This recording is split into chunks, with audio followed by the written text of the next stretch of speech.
തിരുവോണമരികിലെത്തിയതോടെ എല്ലാവരും ഉത്രാടപ്പാച്ചിലാണ്. ഓണത്തിനായിട്ടുള്ള അവസാനവട്ട ഒരുക്കങ്ങളിലാണ് എല്ലാവരും. മണിക്കൂറുകൾ മാത്രമാണ് ഇനി തിരുവോണത്തിന് ശേഷിക്കുക. നാടും നഗരവും വലിയ ഓണത്തിരക്കിൽ അമരുകയാണ്. ഉത്സവ ഛായയിലാണ് എല്ലായിടവും. വൻകിട ചെറുകിട കടകളിൽ ഉൾപ്പെടെയുള്ള വൻ തിരക്ക് കണക്കിലെടുത്ത് സർക്കാരിൻ്റെ ഭാഗത്തുനിന്ന് സുരക്ഷയടക്കമുള്ള സംവിധാനങ്ങൾ ഒരുക്കിയിട്ടുണ്ട്. തെക്കൻ കേരളത്തിലെ വിവരങ്ങൾ ഷീജ നൽകും. ഉത്സവ കാഴ്ചകൾ ഷീജ, തിരുവനന്തപുരം അടക്കമുള്ള തെക്കൻ പ്രദേശങ്ങൾ എങ്ങനെയാണ് ഉത്രാടം ആഘോഷിക്കുന്നത്? വലിയ ഒരു തിരക്കിലേക്ക് നാടും നഗരവും അമർന്നു തുടങ്ങിയോ?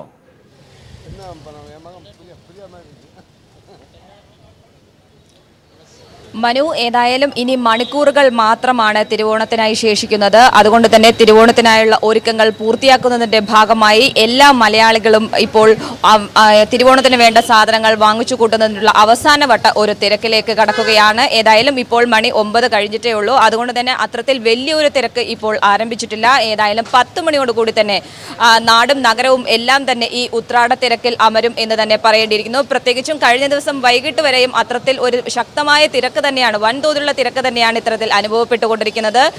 പ്രത്യേകിച്ചും കാണം വിറ്റും ഓണം ഉണ്ണണം എന്ന പഴഞ്ചൊല്ല് ഇവിടെ അന്വർത്ഥമാകുക തന്നെയാണ്. അതും പ്രത്യേകിച്ച് ഉത്രാട ദിനത്തിൽ തന്നെയാണ് അത് അന്വർത്ഥമാകുന്നത്. പ്രത്യേകിച്ചും അത്രത്തോളം പൈസ ഇല്ലാത്തവരാണെങ്കിൽ അവർ കടം മേടിച്ചാണെങ്കിൽ പോലും നാളെ തിരുവോണത്തിന് വേണ്ടിയിട്ടുള്ള ഒരുക്കങ്ങൾ, സദ്യവട്ടങ്ങൾക്കായാലും പുതിയ വസ്ത്രങ്ങൾക്ക് വേണ്ടിയിട്ടുള്ളതായാലും അത്തരത്തിൽ കടം മേടിച്ചാണെങ്കിൽ പോലും അവർ വാങ്ങിക്കൂട്ടുന്നു. അതോടൊപ്പം തന്നെ സദ്യയ്ക്ക് വേണ്ടിയിട്ടുള്ള പച്ചക്കറി കടകളിലായാലും വൻകിട ചെറുകിട വസ്ത്രവ്യാപാരശാലകളിലായാൽ പോലും അത്രത്തോളം ഒരു വലിയ തിരക്ക് തന്നെയാകും ഇനി വരും മണിക്കൂറുകളിൽ അനുഭവപ്പെടുക. ഏതായാലും ഇപ്പോൾ രാവിലെ നമുക്കറിയാം, ഇപ്പോൾ എനിക്ക് പിന്നിൽ കാണുന്ന പോലെ അത്ര വലിയ തോതിലൊരു തിരക്ക് അനുഭവപ്പെട്ട് തുടങ്ങിയിട്ടില്ല. എന്നാലും ഒരു 10 മണിയോടുകൂടി തന്നെ ഇത്തരത്തിൽ ഒരു വലിയ തിരക്ക്, ഉത്രാടപ്പാച്ചിൽ ദിനത്തെ യാഥാർത്ഥ്യമാക്കിക്കൊണ്ടുള്ള ഒരു വലിയ തിരക്ക് അനുഭവപ്പെടും എന്നുള്ളതിൽ സംശയമില്ല. പ്രത്യേകിച്ചും ഓണം വിപണി ഒരാഴ്ചയ്ക്ക് മുമ്പ് തന്നെ സജീവമായിരുന്നു. അത്തരത്തിൽ ഓണത്തിനുള്ള തിരക്ക് ഒരാഴ്ചയ്ക്ക് മുൻപ് തന്നെ ആരംഭിച്ചിട്ടുണ്ടായിരുന്നു.